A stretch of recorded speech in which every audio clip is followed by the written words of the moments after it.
Hey, Kyle. How Hello. are you? Good. Good. We got about one more minute. I see people joining in, so that's great. Appreciate that. Get about 60 seconds before we get started. Uh, your lighting looks great. Yeah, not as dark as my office corner over there Right, right. Everything's quiet. for now. See how long it lasts. The life of a girl dad. Right. Perfect. Take about a few more seconds, let some other people join in. Great. Yep, I see people coming in now. Well, perfect. It's 6:30, so let's get it started. Super excited to have you here, Kyle. And for those who don't know me, I'm Felicia Hillman, founder of the October Group. The October Group is a small boutique firm in Washington, D.C. that focuses on leadership and growth. And tonight we're so excited to have Kyle Andrews from MetroStar. And Kyle, I'll have you introduce yourself. Sure thing. Thank you so much for having me. My name is Kyle Andrews. I'm the Senior Vice President of Finance and Accounting at MetroStar Systems.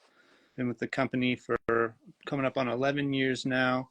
So I lead all the finance and accounting operations for the company, corporate development activities, and work with the leadership team on our strategic plan and investments and executing our kind of long-term growth plan for the company. Great. Love that. And it wouldn't be a conversation without me, without a warm-up question to get us going. So think back earlier in your career. Tell us something of financial, either situation or learning that shapes your career and your leadership decisions today. Sure. There's definitely been a ton of lessons learned along the way. Um, One I think that has really shaped kind of how um, I approach leadership and my decision making mentality is no surprises.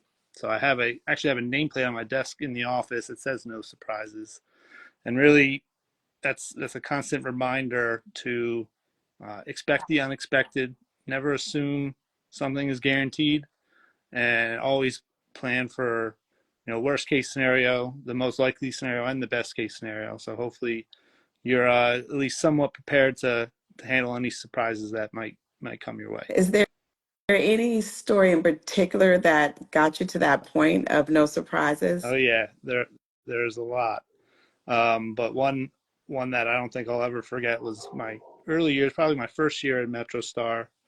Um, I was in some meetings during the day, wasn't really looking at my phone. I get out of the meetings and I got a bunch of missed calls from some unknown number. Um, Long story short, it was our bank calling us to tell us that our payroll wire had been rejected for some outrageous Ooh. reason. And, by the time I got around to uh, calling the bank back and figuring out what was going on, it was like past the deadline to submit the Ugh. payroll wire. So I had to, stroll on down to the CEO's office and tell him that nobody was getting paid on payday because I didn't answer the phone. I was in the meetings, and obviously it's not a great conversation you want to have. Um, but we figured out how to resolve that one. But definitely a reminder to never assume something's closed down and locked up until it is, and always kind of plan for some unexpected things that you don't think are going to happen, but they always find a way to happen. Yeah. So Thank you for sharing that. That's a big one. Glad it happened early in your career, probably a oh scary yeah, one. Um, I love that story. I was thinking about it for myself, and I think about early in my career, I was worked in the federal government. I learned if you don't use it, they'll take it. Like for some reason, I thought I was saving money, but in the end, it's like if you budgeted for it, use it all and show how you used it all. Or the assumption is somebody else can use it, and even more importantly, the next year you don't need as much. So knowing the numbers are so important. So. Thank you for the connection point. You've been in this business a long time, and as you said, with MetroStar for 11 years, leading their financial portfolio, their stance. How do you see the relationship between how you think about finance and then how you think about leadership? How do you connect those two across MetroStar? Yeah, I mean, I think those things are really inseparable. They go hand in hand, and as the leadership team, it's our job to um, get set the strategic direction of the company, and then get all the other groups in the company aligned on attacking those same goals.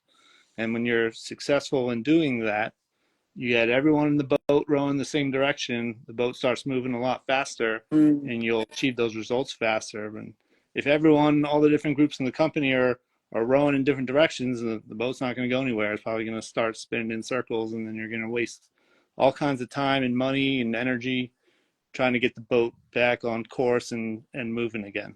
So, getting everyone aligned, focused on the same thing, and work in the same direction, that's the critical function of the leadership team. As as the leader whose role it is to get that financial alignment, what tips will you have, or maybe not even tip, what do you use to make sure that's clear with everybody? Because I'm sure, I mean, it is the budget, so everybody's coming to you with their Yeah. bag open and their requests. How do you manage all that? Yeah. It's it's really about focus. Um, when the leadership team kind of sets the key strategic goals, everyone's in the same everyone's on the same sheet of music, everyone's using the same language, saying the same things, Mm, always talking about the same goals, and all the all hands meetings, all the the large forum type meetings, always reminding the folks of those goals, um, and how we're executing towards those, how performance is against those, and just constantly keeping it out in the open so everyone knows, and it keeps everyone aligned and hopefully focused on the right things. I'm listening to something you said that I think is important. You said the same language in all the meetings, repeating it always. Is that just the role of you and the other executive leadership team, or who else is responsible for that continuity of language and Yeah. messaging at Well, MetroStar? I think it starts with the leadership team, and then it kind of trickles down, because if you have Kyle talking about EBITDA as a key metric, but you have some other leader talking about profit, and someone else talking about margin, and it can just get confusing for everyone.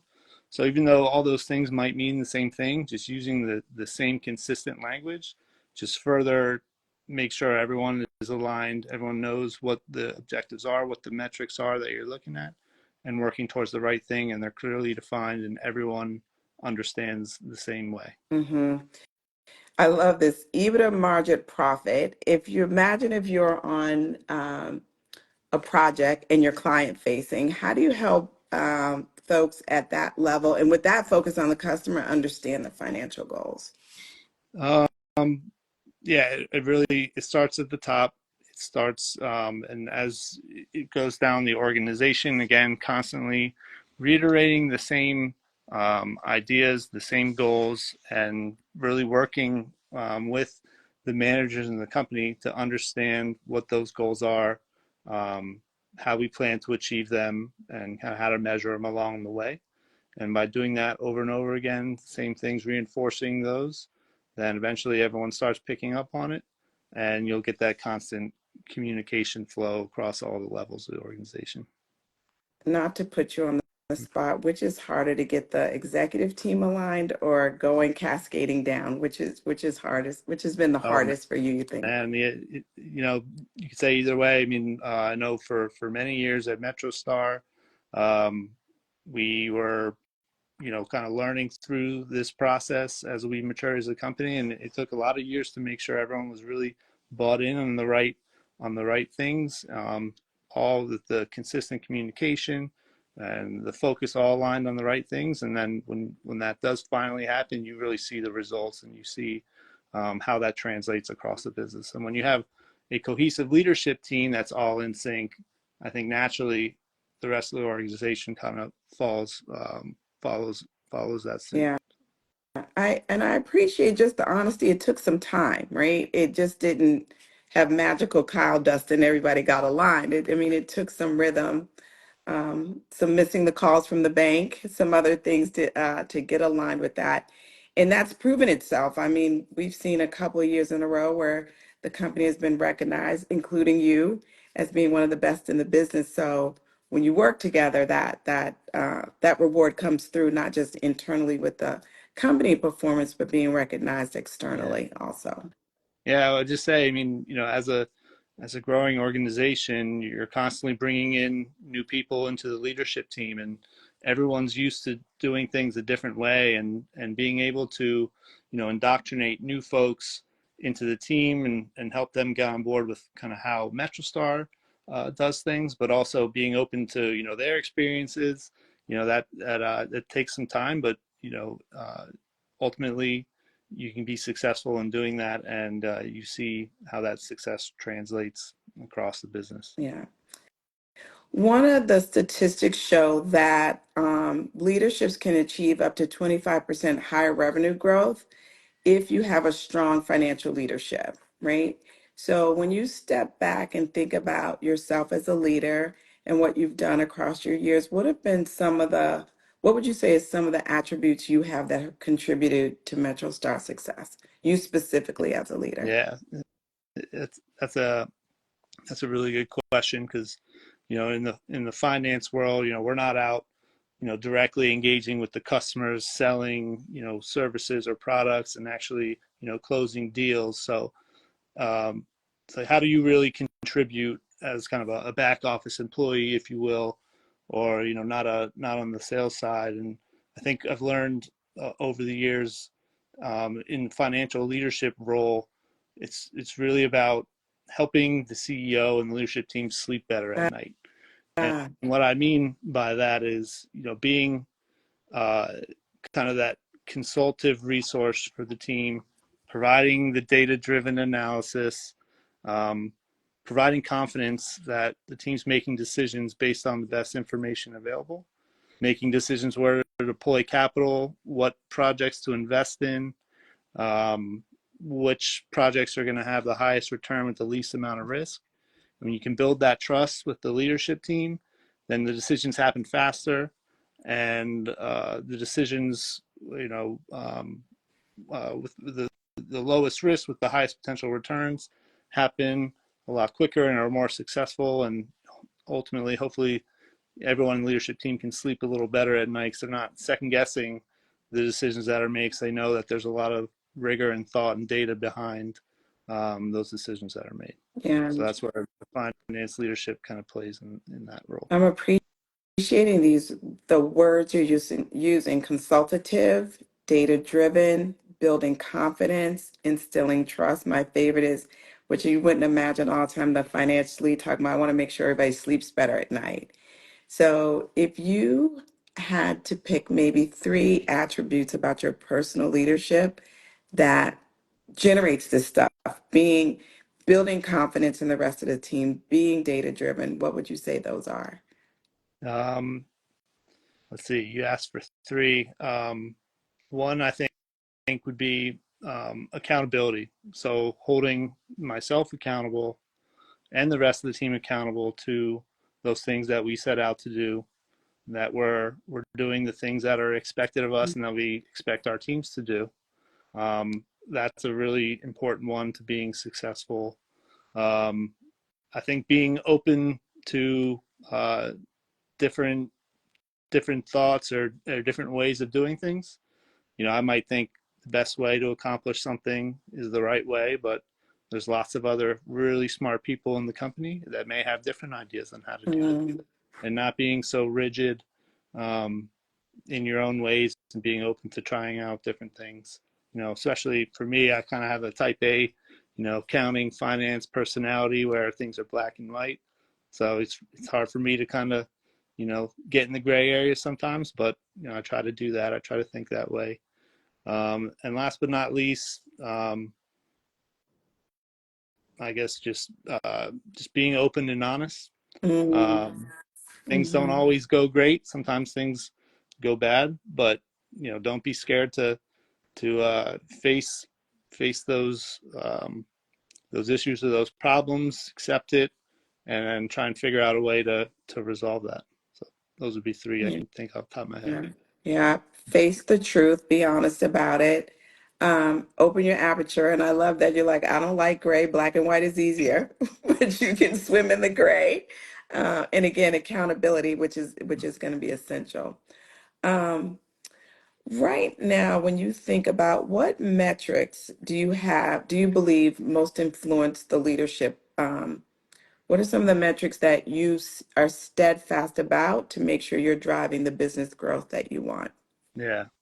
Um, there's a ton of metrics out there that you can measure, and depending on the type of business that you are, they could differ. There's some that kind of translate across, but one that's really important for any business, I think, and is definitely important for MetroStar is our employee retention. Mm, And really, it is in some ways a reflection of the leadership team, because if you have a strong leadership team that's really focused on investing in its people, developing its people, doing what they can to keep them engaged and happy, you're going to see that reflected in your employee retention numbers. That benefits the business not only because it's expensive to find and hire new people, especially in the DC metro area, but when you have employees who like working for the company or the leadership team or both, then I think they're going to be more willing to kind of go the extra mile when needed. And when you have a lot of people in the company that have that mindset, you see that translating into financial results. nice. I was not expecting that answer, but I love it. I love that answer, employee retention.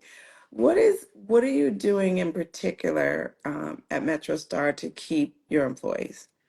What are you doing? Man, this is something that we talk about all the time. We look at every different avenue available to try and keep our employees engaged and happy and make them feel um, um, that they are, appreciated for everything that they do at all levels of the company. We're constantly looking at ways that we can improve our employee benefit offerings, Mm, constantly looking at other ways we can keep the employees engaged through company events or even smaller team sponsored events that they can get together and bond with each other outside of work, um, and really just trying to make them, especially in a remote work first world where everyone's kind of spread out, just finding ways to kind of help them or encourage them to kind of feel part of the MetroStar community and part of the company. We spend a lot of time thinking of ways to do that. that's really good. And again, I love that the VP of Finance and Accounting is looking to the people as a key source of a good metric because that traditionally that wouldn't have been. In fact, how do you think the traditional role of the finance lead as either like the bean counter or what we used to tease and say CFO no, how do you think that role has transitioned in over the years? Oh man, that's a good one. I don't know if I've been around long enough to know how it's transitioned too much over the years, but I can say that um, the tools that exist, the data out there now, there's so much data we Mm, talked about before. There's so many different metrics and data points that you can look at. Really keying in on the ones that matter to your business and that impact your business. It's important to figure out what those are and get laser mm, focused on those and how you can improve those various metrics. You're going to have mm, the EBITDA or profitability metrics or your sales growth, but depending on your type of business, there's going to be other metrics that really move the needle, and you can figure out what those are and find out how to improve those. That'll really translate into financial success. I was thinking when you went down that list of how you really think about your role about being consultative and data driven and having the rigor and knowing how important AI is to MetroStar strategy. How are you dealing, like you said, with this onslaught of data? How are you using or not using AI in your work? um, Yeah, one of my strategic priorities for our current fiscal year is to um, work with our internal IT team on developing some AI models that can help make our proposal process more efficient. Mm, So hmm. currently looking at ways to uh, reduce the amount of time it takes to build pricing models for our proposals, ways to kind of sift through our database of resumes, uh, sift through our database of past performances, and cut down the amount of time it takes to sort through all that. We're looking at AI models that can help speed up that process. That's really cool. It's using internal expertise to support the journey, which actually goes back to what you said about how we all seeing this the same way, getting on the same board and being able to do that. That's really cool. Is there anything, without giving away secrets, is there anything particular that you're finding that you're discovering already as you're looking into this? Um, Man, if we had Debbie on, I know she could. Her team, they kind of had the first pilot of an AI tool that was built that um, helps her and the team sort through the tens of thousands of resumes we have in our recruiting database and matching up those prospects to open roles we have in the company. I forget the exact metrics, but I know she was able to save over 50% um, time savings on how they were able to do this before to what they're doing now with the AI model that we built internally in MetroStar. Love it. I love when you can use the internal expertise to just do the work well, right? And I think sometimes we forget to look inside for the answer. So that's really cool. One of the things you've been talking about that you mentioned earlier was around how you get that cascading alignment, how you make sure from the executive leadership team down to somebody who's client facing with the client, who's not always at headquarters or directly in those conversations, how you make sure they're aligned around the goals going forward. And I'm curious, where have you seen companies make mistake where there's misalignment? What has been the result of not doing that hard Yeah. work of cascading the goals? Yeah, I think um, a common problem that a lot of companies face is that they spread themselves too thin, too many priorities across all the different groups. Mhm. Every group has their own set of priorities. Those aren't aligned up to the company's priorities. And you got all the different groups in the company going in different directions, trying to solve different problems, trying to achieve different goals. And it's not moving the needle at the company level. So we spent a lot of time, and it took, a lot of years for us to really kind of make serious improvements on this, on getting the goals at the top level aligned all the way through the business so that everyone is working towards the same strategic goals, both short term and long term. And that Mhm. when you get that alignment, again, it just speeds up the growth prospects so much. What I find amazing about this, the different priorities, it's not even bad intent. In fact, the priority you chose, you can say, well, it's right aligned with what we said the goal was. And it's like the goal could be to go to New York, but if somebody says, well, I'm going to drive, well, I'm going to take the train, well, I'm going to fly, and then we say, well, I'll meet you in Harlem. Well, no, I'm going to be in Brooklyn, but we all want to go to New York. So sometimes it's the misalignment isn't even intentional, right? It's like people think they're doing what's in service of the goal. That's right. How do you make sure everybody's going to New York in the same vehicle and going to all end up in the same place? Yeah, I think part of that process when you're communicating the goals to the broader company, it's getting confirmation that they understand what those goals are, the reason why the goals are the goals. We have a goal to go to New York because there's something in New York that we want to attend, and they understand why the goal exists in the first place, and then giving the opportunity for for everyone to ask questions and get clarity on how we are planning to execute that goal. So to your point, the goal is to get to New York. I might ask, are we we flying? Are we driving? Are we walking? And we can get on the same page with how we're getting to New York. So giving that space and that opportunity to clarify up front is going to hopefully resolve some of those problems. I love what you said to verify they understand the why, right? I think sometimes we don't slow down to make sure everybody understands the why. How do you think MetroStar does that? Make sure everybody's clear about the why. Yeah, I, I was thinking a lot about this. I think it's really important to when you're talking about goals or sharing performance or giving updates on performance against the goals. It's really taking the time to communicate and kind of make it personal for everyone in the company on Mhm, on why the goal is the goal and why it matters to them. mhm. I, I'm thinking about if I'm in an all hands leadership meeting and I'm talking about improving our EBITDA margins, like I have to expect that probably the majority of the people in that meeting don't even know what EBITDA means, or and not just that, or why should they even care about that? So being clear on communicating what exactly your goals and your metrics mean, and kind of making it personal on why it matters to everyone in the company. I think that's really important.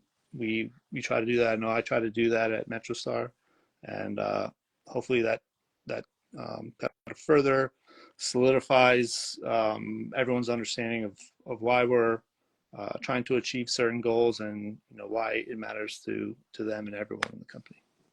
Absolutely. Well, how about this? Because we want to practice what we preach. We want to make sure our audience is informed. So if you could explain what EBITDA means and why it's important, I think that would be good. Yeah, sure. So the way I like to explain it, well, just the acronym itself stands for earnings before interest, taxes, depreciation, and amortization.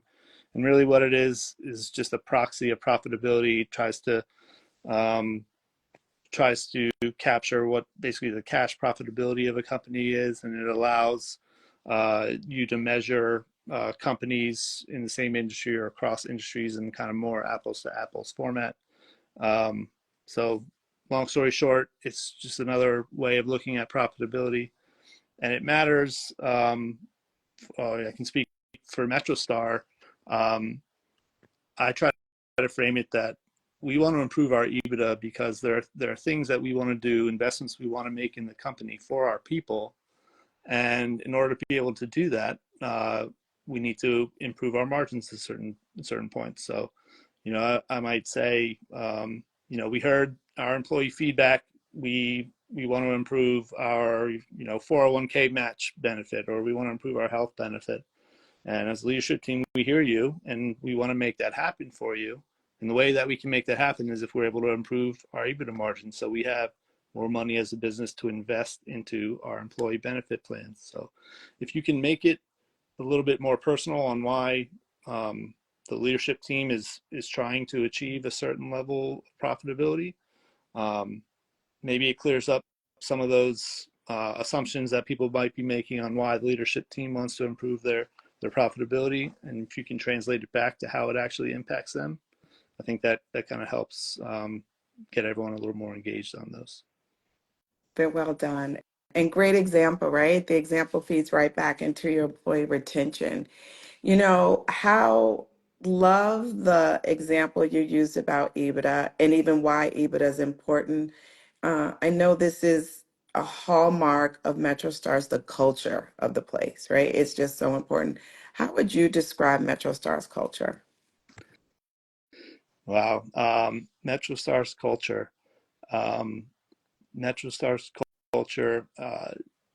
It's like one big family, I would say. Of course, I've been around for a long time, um, so I've got to be a part in a lot of MetroStar's growth. Um, but as new people join the company, we want to help kind of give them that same feeling, try and get them involved so they can kind of get that same family vibe. We really do care about our people, and we care about the mission that we support. So MetroStar as a government contractor, um, We want to be one of the leading provider of AI services and solutions to the government, supporting our national security and defense customers.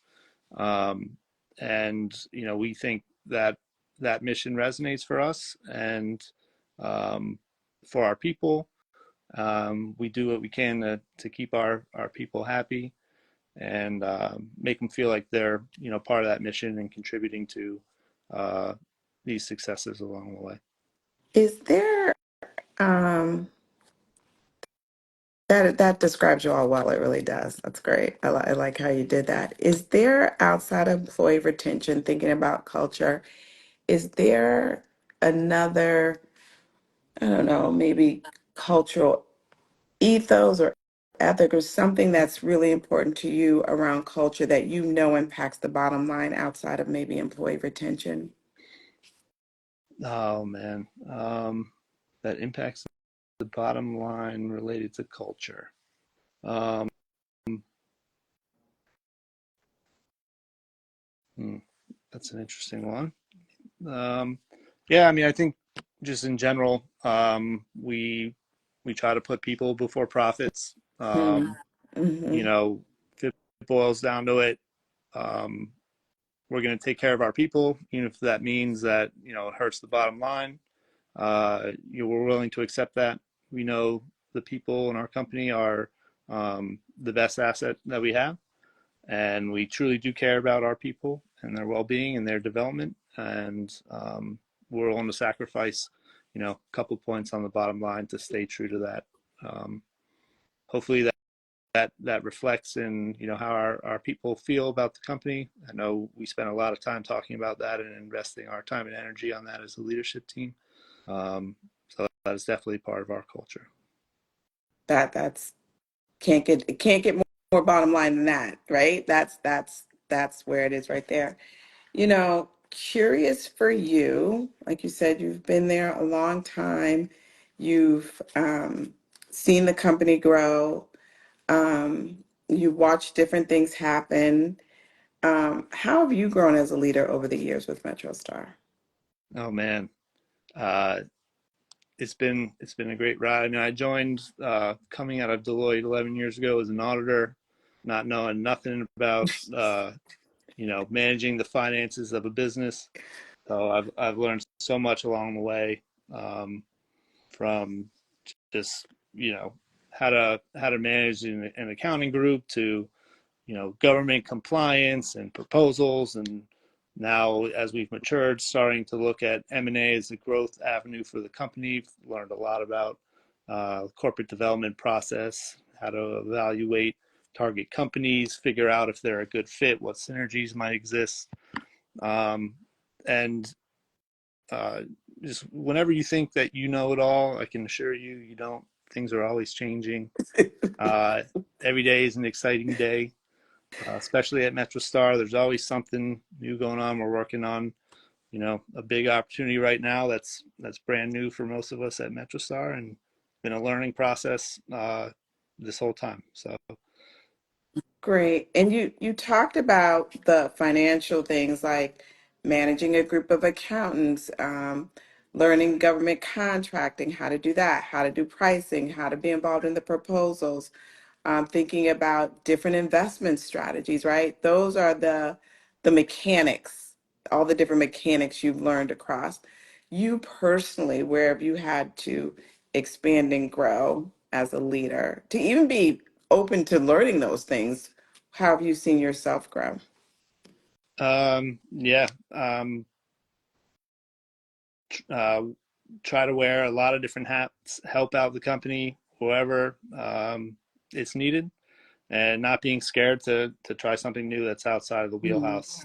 Um, when you're a growing organization, there's always help that is needed somewhere, and sometimes you find it in places where you might not think. So um, just always be open to learning what you can, and don't be afraid to learn something new. Step out of your comfort zone, and I think that's healthy for you in career development. yeah, I like what you said. It sounds like you're like, be willing to experiment. You're like willing to try it.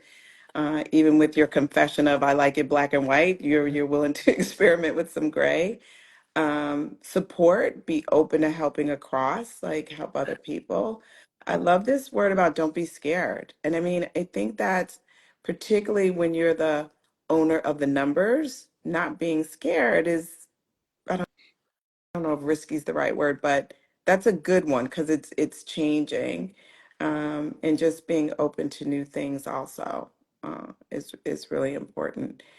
If you were brand new, let's say you have a senior in college, finance major, maybe AI major, I don't even know, like coming knocking on your door and say, if when I grow up, Kyle, I want to be like you.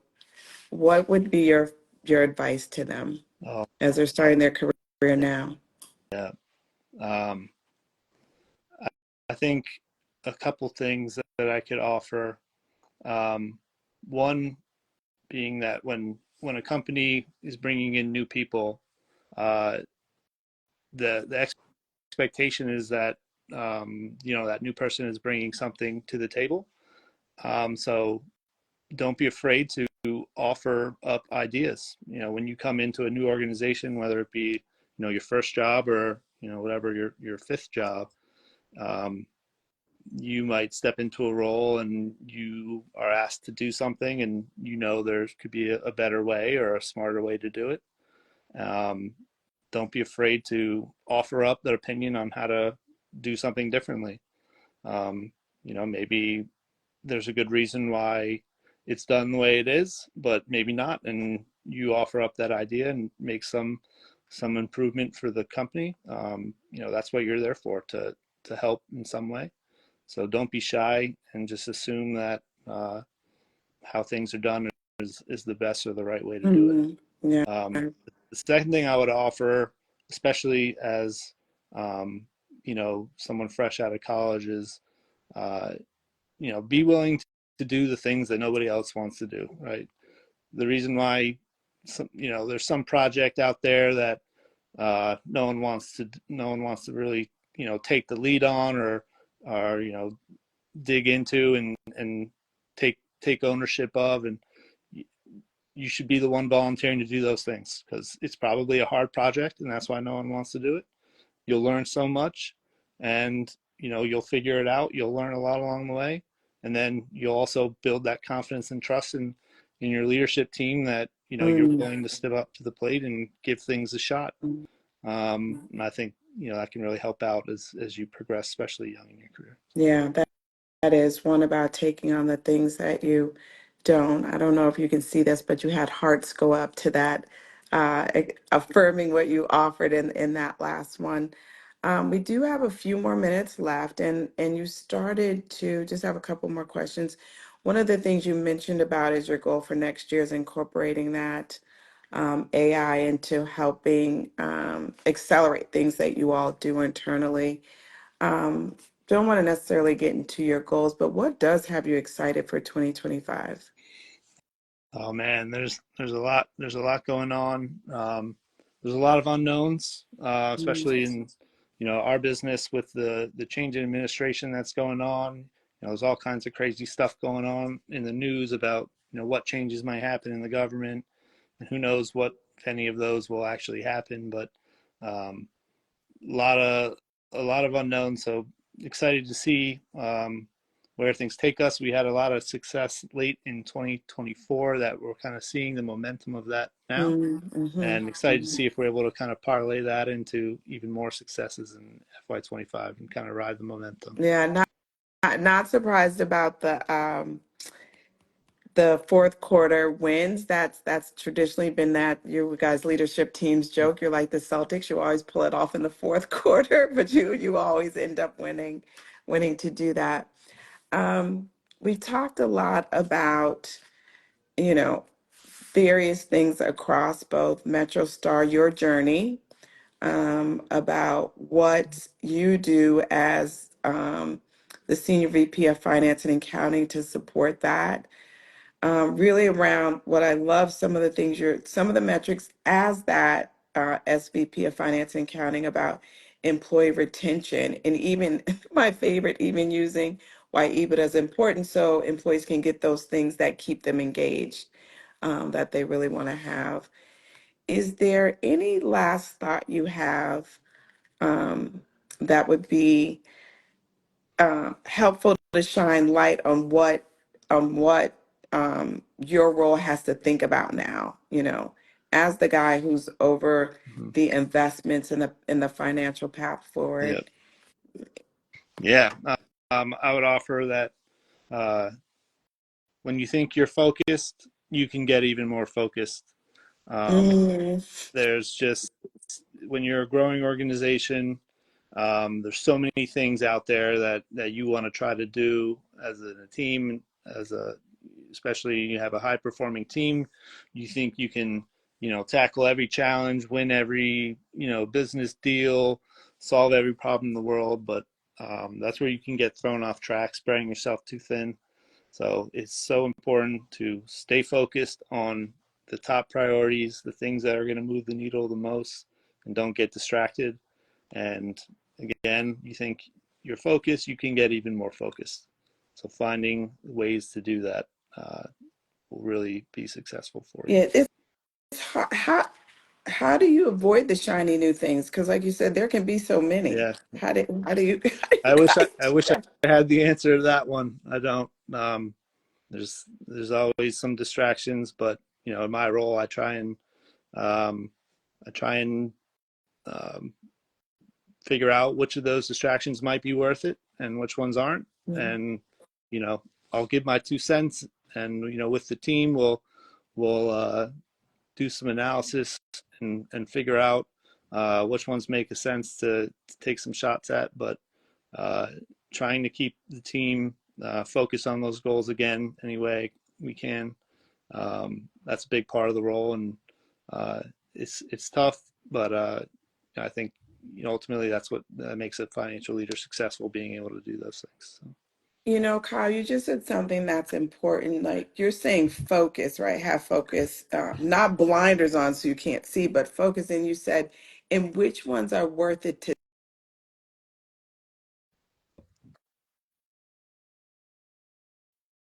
oops, oh, sorry, sorry, I think I lost your audio for a second. oops, sorry about that. Um, you said, that, check out which ones should we be looking at and which, because that, some people we like focus, like don't do anything except for what we said. Well, that's blinders on. That's different than, which ones are worth to the shiny new things should we consider? Yeah, yeah, yeah. You can look at it through a lot of different lenses, but you got to find a way. You have the leadership team. How we kind of tackle it is we have the quick high level yes no go no go type conversation where, hey, this opportunity presented itself. Does it sound interesting enough for us to spend time and energy digging deeper, exploring more, spending more time on it? Yes, no. You get a kind of consensus from the team that yes, this opportunity sounds interesting enough to spend some time on it. Okay, now team, let's go do a little more, deeper analysis, the next layer, get some data, some details, and bring that back to the table. And you kind of go through that process and narrow down those opportunities or distractions, whatever you can call them, really either. Um, narrowing those down, and that kind of helps you find those ones that end up being worth the investment in time and energy to kind of go after.